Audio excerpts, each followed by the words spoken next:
किती बघावी मोक्याची. अग देईन तुला कायमची पोरी दौलत ही 3 लाखाची. ग देईन तुला कायमची पोरी दौलत ही 3 लाखाची.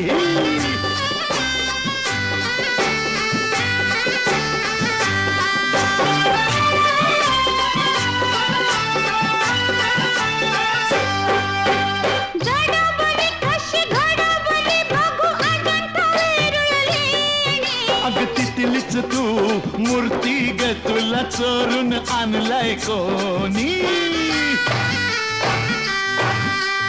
लय झालं बाई वय झालं मला चाहूल लागली धोक्याची. हो देईन तुला कायमची पोरी दौलत ही 3 लाखाची. देईन तुला कायमची